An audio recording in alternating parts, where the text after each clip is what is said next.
నమస్తే, welcome to Ayushman భవ. మీరు గురుక సమస్యతో బాధపడుతున్నారా?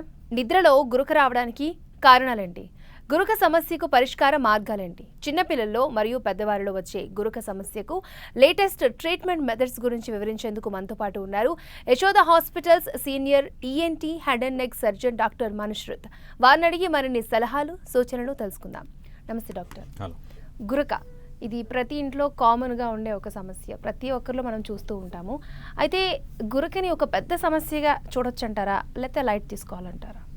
సో యాక్చువల్లీ చాలా పేషెంట్స్కి గురక అంటే జస్ట్ ఒక క్యాజువల్ ప్రాబ్లం లాగా అనిపిస్తుంది. ప్రతి ఇంట్లో గురక ఉంటుంది, ఎవరో ఒకరు గురక పోతుంటారు. సో బట్ ఇది ఒక డిజీజ్, అంటే నార్మల్గా గురక ఉండకూడదు, ఎస్పెషలీ అడల్ట్స్లో. అండ్ ఎవరికైనా గురక ఉంటే దాంట్లో related problems like sleep apnoea ఉండొచ్చు. సో వాళ్ళకి మనం టెస్టింగ్ చేసి అండ్ ఎంత సివియరిటీ ఉంది దాన్ని బట్టి ట్రీట్మెంట్ ఇవ్వాల్సి వస్తుంది. సో స్నోరింగ్ ఉంటే డాక్టర్ని కన్సల్ట్ అవ్వాలి. ఓకే, అంటే ఎవరిలో మనం ఎక్కువగా ఈ గురక చూడొచ్చు అంటారు? సో చిన్నపిల్లల్లో యూజువల్గా ఇవి ఎవరికి ఎక్కువ జలుబు అవుతుంటుంది, లేదంటే వాళ్ళకి నోస్ బ్లాక్ ఉంటుంది. సో వాళ్ళలో కామన్ ఉంటుంది. పిల్లల్లో మోస్ట్ కామన్ రీజన్స్ అయితే నోస్ వెనక అడినాయిడ్ అనే ఒక స్ట్రక్చర్ ఉంటుంది, దానివల్ల నోస్ బ్లాక్ అయిపోయి పిల్లలకి నైట్లో మౌత్ బ్రీదింగ్ ఉంటుంది అండ్ గురుకు ఉంటుంది. సో ఇది మోస్ట్ కామన్ రీజన్ పిల్లల్లో వచ్చే గురుకును మనం సీరియస్గా తీసుకోవాలంటారు? సో పిల్లల్లో వచ్చిన గురకలో ప్రాబ్లం ఏమవుతుందంటే నైట్ వాళ్ళు మొత్తం నోరు తెరిచి పనుకొని ఉంటారు కాబట్టి వాళ్ళ ఫేస్ది స్ట్రక్చర్ చేంజ్ అయిపోతుంది. యాజ్ వాళ్ళ గ్రోత్ పీరియడ్లో ఉన్నారు కాబట్టి వాళ్ళ అప్పర్ జా గ్రోత్ తగ్గిపోయి వాళ్ళకి టీత్ క్రౌడెడ్ టీత్ రావచ్చు, ఫేషియల్ ఆర్కిటెక్చర్ చేంజ్ అయిపోతుంది, ఎలాంగేటెడ్ ఫేస్ అయిపోతుంది, నోజ్ పించ్ నోజ్ ఉంటుంది. సో ఇవన్నీ ఫీచర్స్ పిల్లలు వస్తుంది అండ్ ఇవి పర్మనెంట్గా ఉండొచ్చు ట్రీట్మెంట్ చేయకపోతే. సో వాళ్ళ ఫేషియల్ ఫీచర్స్ చేంజ్ అయిపోయే ఛాన్స్ ఉంటుంది. సో వాళ్ళకి ట్రీట్మెంట్ ఇంపార్టెంట్. ఓకే, పిల్లల్లో వచ్చే స్నోరింగ్కి రీజన్స్ ఏంటి? సో మోస్ట్ కామన్ రీజన్స్ అయితే నేను చెప్పినట్టు అడినాయిడ్ ఇన్ఫెక్షన్స్ ఉంటాయి, అంటే వాళ్ళకి టాన్సిల్స్ ఉంటాయి నోట్లో. ఆ టాన్సిల్స్ ఎన్లార్జ్ అయిపోయి అడినాయిడ్స్ ఎన్లార్జ్ అయిపోయి వాళ్ళకి ఈ బ్రీదింగ్ ప్యాసేజ్లో అబ్స్ట్రక్షన్ అయ్యి స్నోరింగ్ వచ్చే ఛాన్స్ ఉంటుంది. ఇది మోస్ట్ కామన్ రీజన్. కొంతమంది పిల్లలకి ఫేషియల్ అంటే పుట్టుకతోనే వాళ్ళకి ఏమైనా అనామలీస్ ఉంటే, గ్రోత్ డిఫరెంట్ ఉంటే, ఈ జా స్ట్రక్చర్ వేరే ఉంటే కూడా వాళ్ళకి స్నోరింగ్ రావచ్చు. బట్ మోస్ట్ కామన్ అయితే అడినాయిడ్ అండ్ టాన్సిల్ ఇన్ఫెక్షన్స్తోనే స్నోరింగ్ అవుతుంది. ఓకే, సో మనం పిల్లలు గురుక సమస్య బాధపడుతున్నారని మనం ఎలా గుర్తించవచ్చు? అంటే ఇది సివియరా లేకపోతే మామూలు గురుకన అనే తేడా ఎలా తెలుసుకోవచ్చు అంటారు? సో పిల్లల్లో ఎవరికి ఇట్లా ఎయిర్వే ప్యాసేజ్లో అబ్స్ట్రక్షన్ ఉంటే వాళ్ళు నైట్ నోరు తెరిచి పనుకొని ఉంటారు. సో చాలామంది పిల్లలకి గురక రాకపోవచ్చు, బట్ మౌత్ బ్రీదింగ్ ఉంటుంది. సో అట్లా డయాగ్నోస్ చేయవచ్చు. ప్లస్ సెకండరీలీ కొంతమంది పిల్లలకి ఇట్లా గురక ఉంటే వాళ్ళకి డే టైం చాలా ఇరిటబుల్గా ఉంటారు, బికాస్ స్లీప్ వాళ్ళకి అడిక్వేట్ లేక డే టైం ఇరిటబుల్ ఉంటారు. బిహేవియరల్ ప్రాబ్లమ్స్ రావచ్చు, వాళ్ళకి స్కూల్లో పర్ఫార్మెన్స్ తగ్గవచ్చు. సో ఈ వేరే ఎఫెక్ట్స్ కూడా ఉంటాయి. ఓకే, పిల్లల్లో సో మనం ఎప్పుడు ఏ స్టేజ్లో ట్రీట్మెంట్ ఇవ్వాలి అంటారు పిల్లలకి? సో యూజువల్గా పిల్లలకి ఇట్లా ప్రాబ్లం ఉన్నప్పుడు పీడియాట్రిషియన్స్ని కన్సల్ట్ అవుతారు ఫస్ట్. అండ్ వాళ్ళకి ఏమైనా రిపీటెడ్గా కోల్డ్స్ అవడం యా నోస్ బ్లాక్ ఉంటే వాళ్ళకి అప్రాప్రియేట్ మెడికేషన్తో ట్రీట్ చేస్తారు. ఒకవేళ పర్సిస్టెంట్ ఉంటే అండ్ ఈఎన్టీ డాక్టర్తో కన్సల్ట్ అయితే అప్పుడు ఫేస్ది ఎక్స్రేస్ తీసుకొని లేదంటే ఒక్కొక్కసారి ఎండోస్కోపీ చేసి నోస్లో డయాగ్నోస్ చేయవచ్చు ఏ లెవెల్లో అబ్స్ట్రక్షన్ ఉంది, ప్లస్ ఎంత అబ్స్ట్రక్షన్ ఉంది, అండ్ దాన్ని బట్టి ట్రీట్మెంట్ గైడ్ చేస్తాం. అంటే గురుక అనేది సీజన్ బట్టి ఏమైనా మారుతుందంటారా, లేకపోతే ఈ సీజన్లో ఎక్కువ వస్తుంది ఈ సీజన్లో తక్కువ వస్తుంది అని ఏమైనా ఉంటుందా? సో యూజువల్గా సీజనల్ చేంజెస్తో పిల్లలకి కోల్డ్ రావడం ఎక్కువ అవ్వచ్చు, లైక్ వింటర్ సీజన్లో ఆర్ రెయినీ సీజన్లో. అప్పుడు స్నోరింగ్ ప్రాబ్లం ఎక్కువ అయ్యే ఛాన్స్ ఉంటుంది. బట్ అది ఇండైరెక్ట్లీ రిలేటెడ్, బట్ అదర్వైజ్ అంత సీజనల్ వేరియేషన్ ఏమి ఉండదు సిమ్టమ్స్లో. ఓకే, సో అలాగే పిల్లల్లో గురుక సమస్యని మనం చిన్నగా అయితే చూడొద్దు అంటారు. కరెక్ట్. ఓకే, సో ట్రీట్మెంట్ తర్వాత అయినా కూడా మనకి మంచి రిజల్ట్ వచ్చే అవకాశం ఉందంటారా? ట్రీట్మెంట్ విధానం ఏ విధంగా ఉంటుంది పిల్లలు? సో నేను చెప్పినట్టు ఫస్ట్ మనం ఎక్స్రే లేకపోతే ఎండోస్కోపీ చేసి అబ్స్ట్రక్షన్ ఎంత ఉంది, ఒకవేళ సివియర్ అబ్స్ట్రక్షన్ ఉంటే అప్పుడు సర్జరీ ఒక ఆప్షన్ ఉంటుంది. మైల్డ్ అబ్స్ట్రక్షన్ ఉంటే మెడికేషన్స్తో కంట్రోల్ అయ్యే ఛాన్సెస్ ఉంటాయి. అండ్ ఒకవేళ పిల్లలకి సర్జరీ అవసరం ఉన్నప్పుడు నోజ్ ద్వారా ఎండోస్కోపిక్ సర్జరీ చేసి ఆర్డినాయిడ్ టిష్యూని తీసేస్తారు. అండ్ టాన్సిల్ ఇన్ఫెక్షన్ ఉంటే, టాన్సిల్స్ కూడా ఎన్లార్జ్ ఉంటే అవి కూడా తీసేస్తారు. దాంతో వాళ్ళకి నోట్లో ఇంకా నోజ్లో ఎయిర్ ప్యాసేజ్ ఫ్రీ అయిపోయి స్నోరింగ్ తగ్గుతుంది.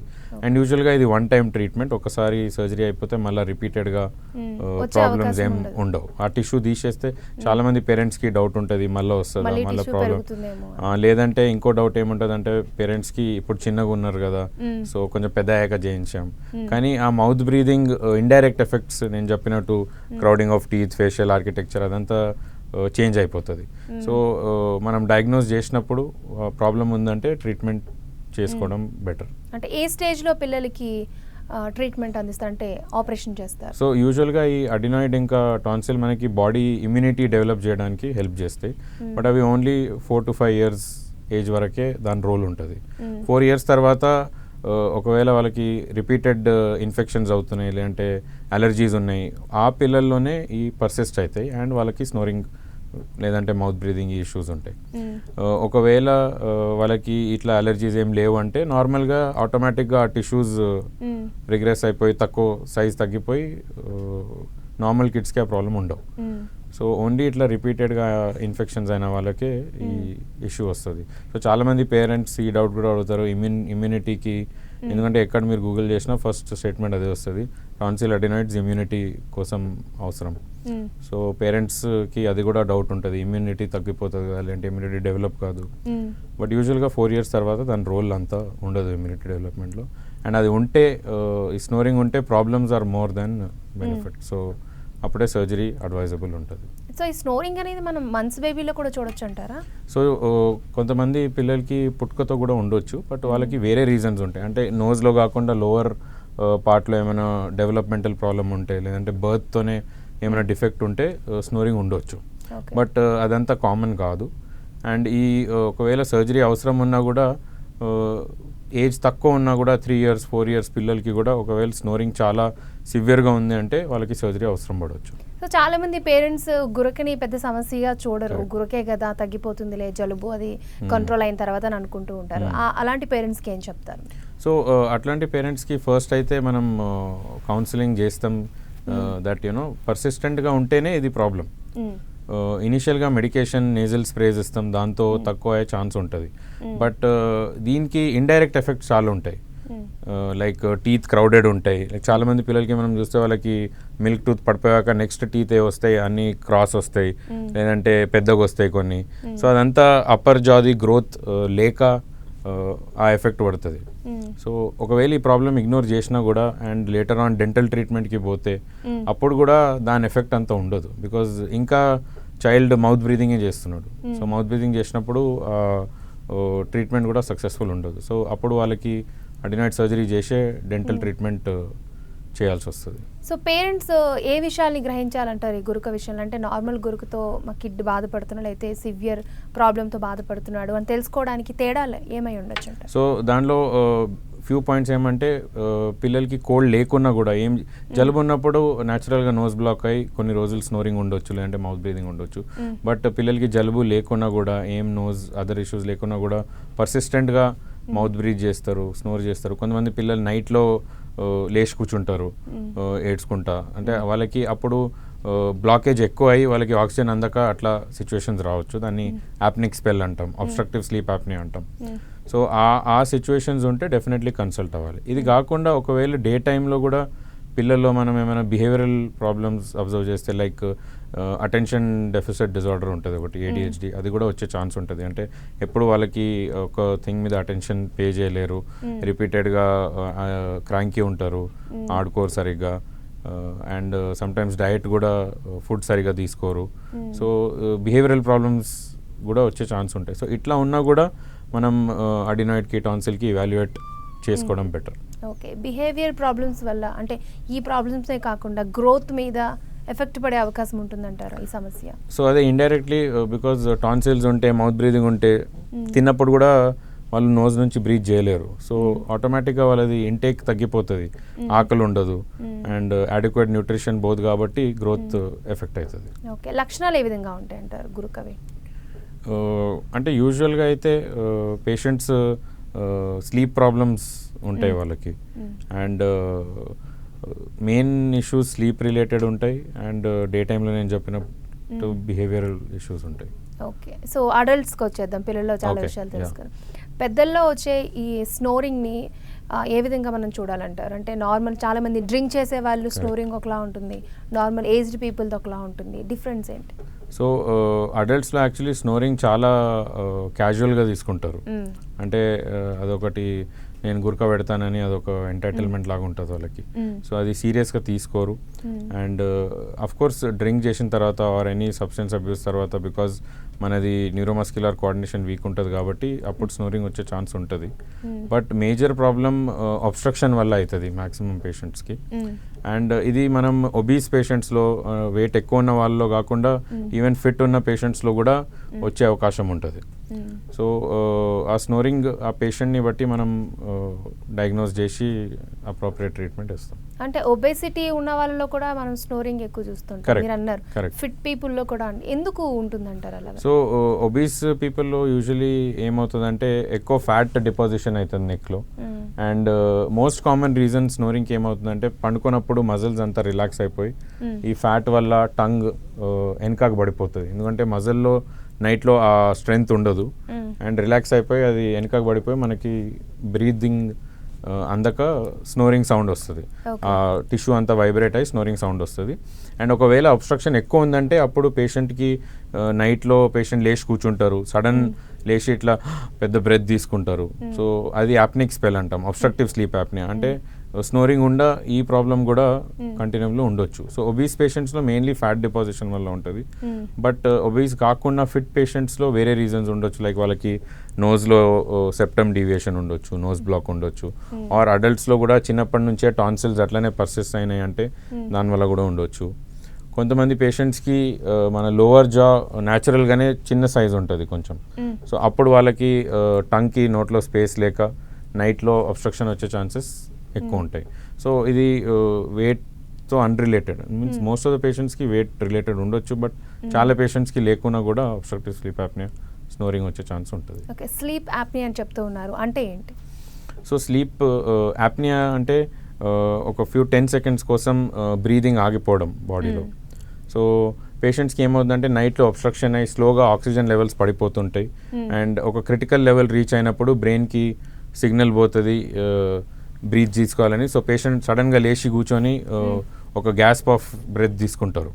సో దాన్ని యాప్నిక్ ఎపిసోడ్ అంటాం. లాంగ్ బ్రెత్, ఇట్లా పెద్ద బ్రెత్ తీసుకొని వాళ్ళకి చాలా అంటే కష్టం అనిపిస్తుంది, యాంగ్షియస్ ఉంటారు ఆ టైంలో. సో దాన్ని ఒక ఎపిసోడ్ని యాప్నిక్ స్పెల్ అంటాం. సో ఈ ప్రాబ్లమ్స్ ఉన్న వాళ్ళని అబ్స్ట్రక్టివ్ స్లీప్ యాప్నియా అంటాం. సో ప్రతి వాళ్ళకి స్నోరింగ్ ఉన్న వాళ్ళకి అబ్స్ట్రక్టివ్ స్లీప్ యాప్నియా ఉండకపోవచ్చు. సో అది ఒకటే డిజీజ్ స్పెక్ట్రమ్, బట్ అందరికి అట్లా ఉండదు. కొంతమందికి ఓన్లీ స్నోరింగ్ సౌండ్ ఒకటే ఉంటుంది, బట్ అబ్స్ట్రక్టివ్ స్లీప్ యాప్నియా ఉండకపోవచ్చు. అంటే అబ్స్ట్రక్టివ్ స్లీప్ యాప్నియా ఇంకా సివియర్ ఫార్మ్ ఆఫ్ డిసీజ్. అంటే స్నోరింగ్లో కూడా చాలా రకాలు ఉంటాయి. చాలా మంది పెద్ద పెద్దగా పెడుతూ ఉంటారు, రకరకాల సౌండ్లు చేస్తూ ఉంటారు.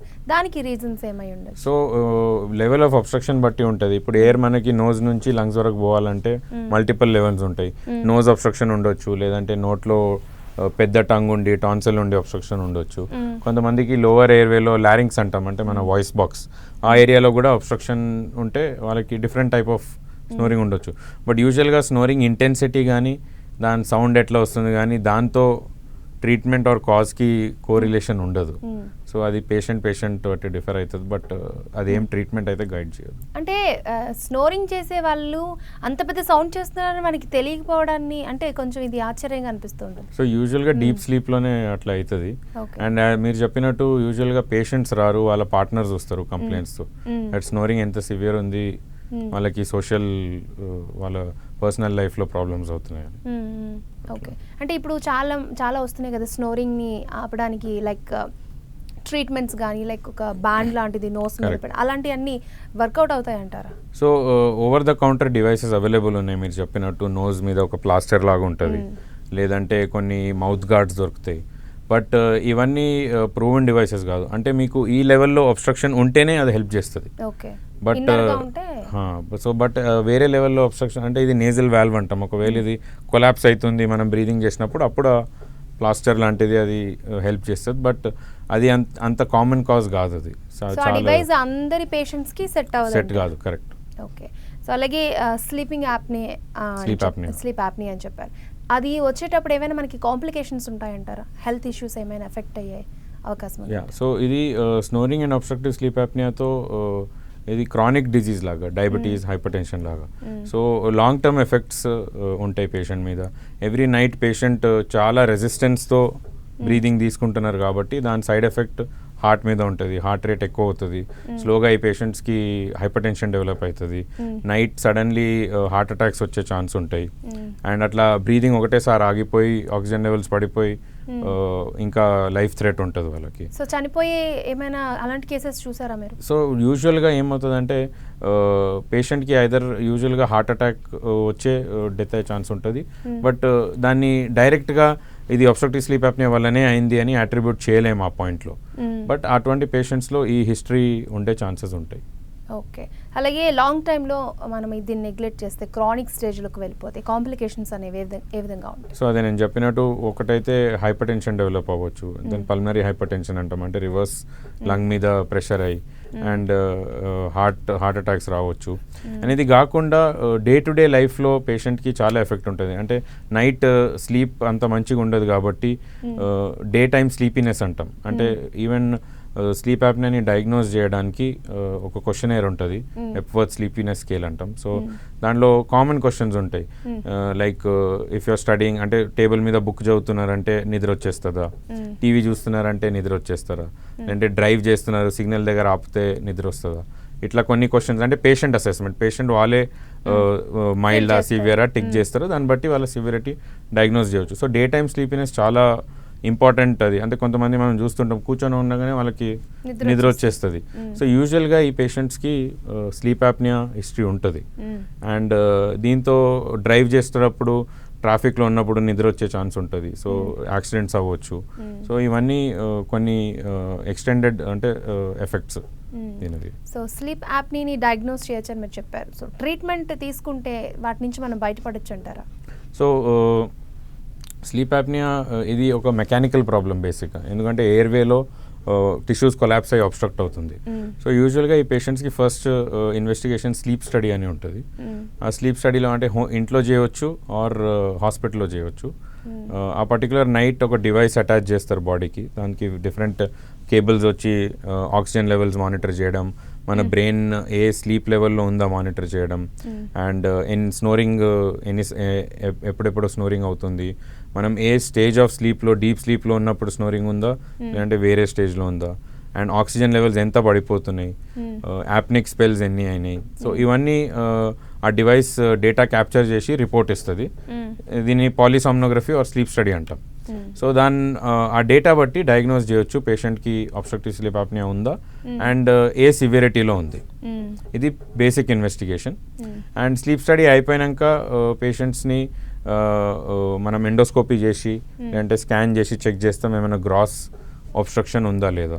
ఒకవేళ ఈ టెస్ట్తో కూడా మనకి డయాగ్నోసిస్ కాకపోతే ఇంకా 2 అడ్వాన్స్ టెస్ట్ ఉంటాయి. ఒకటైతే సినే ఎంఆర్ఐ అంటాం, అంటే ఎంఆర్ఐ స్కాన్ పేషెంట్ పనుకున్నప్పుడే స్లీప్లో ఉన్నప్పుడు ఎంఆర్ఐ చేసి చూస్తారు అబ్స్ట్రక్షన్ ఎక్కడ అవుతుంది. అండ్ ఇంకోటి స్లీప్ ఎండోస్కోపీ అని ఉంటుంది.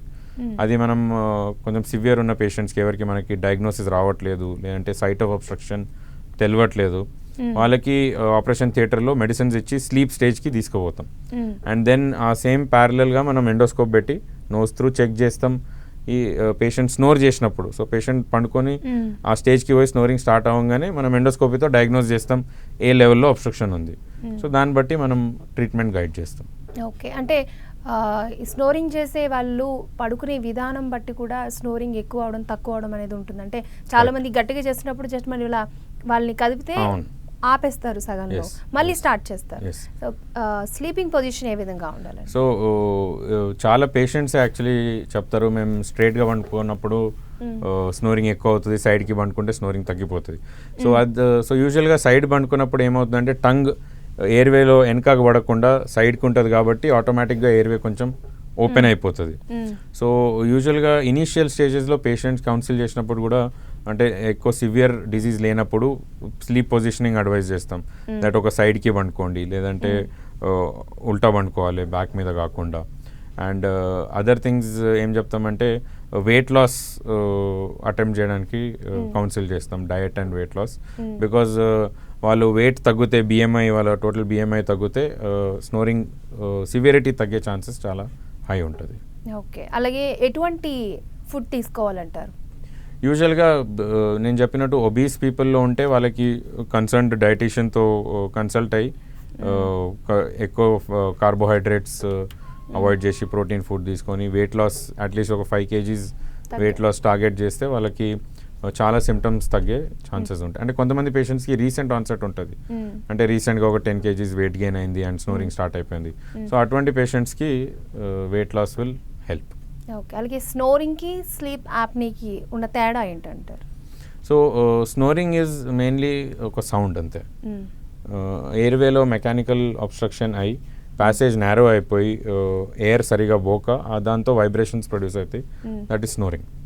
సో పేషెంట్కి ఒకవేళ ఓన్లీ స్నోరింగ్ ఉంటే అండ్ అబ్స్ట్రక్టివ్ స్లీప్ యాప్నియా లేదు, బ్రీదింగ్ ఇష్యూస్ లేవు అంటే సర్జికల్ ఆప్షన్స్తో వాళ్ళకి ట్రీట్మెంట్ బాగుంటుంది. బట్ అబ్స్ట్రక్టివ్ స్లీప్ యాప్నియా ఎందుకంటే స్లీప్ ఒక డైనమిక్ కండిషన్, మనం స్లీప్లో ఉన్నప్పుడే ఆ కొలాప్స్ అవుతుంది, డే టైంలో ఎక్కువ ప్రాబ్లం ఉండదు. అబ్స్ట్రక్టివ్ స్లీప్ యాప్నియాలో ఈ అబ్స్ట్రక్షన్ ఎక్కువ అయిపోయి వాళ్ళకి ఆక్సిజన్ కరెక్ట్గా అందదు. సో ఆ డిజీజ్ని యాప్నియా, అబ్స్ట్రక్టివ్ స్లీప్ యాప్నియా అంటాం. ఓకే, ఎంతమంది పేషెంట్స్ స్లీప్ యాప్నీతో బాధపడుతూ ఉండొచ్చు అంటారు మీ అంచనా ప్రకారం? అంటే ఎస్టిమేట్ ఒక 100లో మేబీ అట్లీస్ట్ 10 to 15%కి అబ్స్ట్రక్టివ్ స్లీప్ యాప్నియా, స్నోరింగ్ బార్ అబ్స్ట్రక్టివ్ స్లీప్ యాప్నియా ఉండొచ్చు అడల్ట్ పాపులేషన్లో. ఎందుకంటే మనం జనరల్గా కూడా సర్వే చేస్తే ఫ్యామిలీలో somebody or the other will be snoring. So ఇంతమందిలో అంటే గురక సమస్యతో బాధపడుతున్న మనకు తెలిసిన ట్రీట్మెంట్కి చాలా మంది రారు, ఎంతమంది ట్రీట్మెంట్ చేయించుకుంటూ ఉండొచ్చు అంటారు చాలా మంది? సో ఈ 10%లో మేబీ ఓన్లీ 2 to 5% అసలు డాక్టర్కి అప్రోచ్ అవుతారు. ఎందుకంటే ఫస్ట్ ఆఫ్ ఆల్ ఈ డిజీజ్ గురించి అవేర్నెస్ చాలా తక్కువ ఉంది. అంటే లైక్ డయాబెటీస్, హైపర్ టెన్షన్ లాగానే ఇది ఒక క్రానిక్. ఎస్, సో అంత అవేర్నెస్ ఉండదు, దాన్ని జస్ట్ క్యాజువల్గా వదిలేస్తారు. సో యూజువల్గా పేషెంట్స్ ఎవరికి స్నోరింగ్ ప్రాబ్లం ఉంటే యూజువల్గా either recently married or or going to get married. So they come వాళ్ళ పార్ట్నర్స్తో వస్తారు ఈ కంప్లైంట్తో దట్ స్నోరింగ్, ఎందుకంటే వాళ్ళకి ఒక సోషల్ ఇష్యూ అది. And other category of patients కొంచెం ఎల్డర్లీ ఏజ్ గ్రూప్, అంటే 50 to 60 ఎవరు వాళ్ళకి ఈ అబ్స్ట్రక్టివ్ స్లీప్ యాప్నియా ఎక్కువ ఉంటుంది. సో ఈ చోకింగ్ స్పెల్స్ రావడము, అటువంటి పేషెంట్స్ అబ్స్ట్రక్టివ్ స్పెల్స్ ఉంటే అప్పుడు వాళ్ళు వస్తారు. లేదంటే వాళ్ళ పార్ట్నర్ అబ్జర్వ్ చేస్తారు దట్ సడన్గా నైట్లో లేచి కూర్చుంటున్నారు, బ్రీదింగ్ కష్టం అవుతుంది, సో ఆ కేటగిరీ ఆఫ్ పేషెంట్స్ వస్తారు. బట్ ఓన్లీ మైల్డ్ స్నోరింగ్ ఉన్న వాళ్ళకి అంటే వాళ్ళకి ఒక అలవాటు అయిపోయింది ఈయన ఎట్లైనా స్నోర్ చేస్తారు కదా అని, ఆ category of patients rarely hospital approach అవుతారు. సో గురుకుని లైట్ తీసుకునే పేషెంట్స్కి మీరు ఏం చెప్తారు? సో ఫస్ట్ ఆఫ్ ఆల్ అయితే ఇట్లా ఎక్స్ప్లెయిన్ చేస్తేనే, అంటే లాంగ్ టర్మ్లో హార్ట్కి ఎఫెక్ట్ అయ్యే ఛాన్స్ ఉంటుంది అంటేనే పేషెంట్స్ కన్విన్స్ అవుతారు దట్ యాక్చువల్లీ ఇది డిజీజ్. అండ్ దెన్ ఇంకో ఎవిడెన్స్ మనకి స్లీప్ స్టడీ తర్వాత వస్తుంది. సో స్లీప్ స్టడీ చేస్తే దాంట్లో ఆక్సిజన్ లెవెల్స్ ఎంత ఉన్నాయి మనకి తెలుస్తుంది. నార్మల్ పేషెంట్కి నైట్ 95 అబోవ్ ఉండాలి, బట్ కొంతమంది పేషెంట్స్కి ఈవెన్ 70 వరకు సాచురేషన్ పడిపోతుంది. ఇప్పుడు కరోనా టైంలో అందరు ఆక్సిమీటర్ పెట్టుకున్నారు, సో అందరికీ తెలుసు ఇప్పుడు. సో 95 ఉన్న వాళ్ళు నైట్లో 70, 80sలో ఉన్నారంటే అది చాలా dangerous health. So sleep study ఒక ఎవిడెన్స్ ఇస్తుంది సివియరిటీ, అండ్ పేషెంట్కి కౌన్సిలింగ్ ఈజీ అవుతుంది. Right, thank you so much doctor. Snoring గురించి అలాగే స్లీప్ యాప్నీ గురించి చాలా విషయాలు చెప్పారు. గురక అనేది ఒక నార్మల్ సమస్య కాదు, దాన్ని కూడా ట్రీట్ చేసుకోవాలనే విషయాన్ని తెలియజేసినందుకు thank you so much. Thank you. Right, చూసారు కదండి, ఇది ఈనాటి మన ఆయుష్మాన్ భవ. చూస్తూనే ఉండండి 10 TV.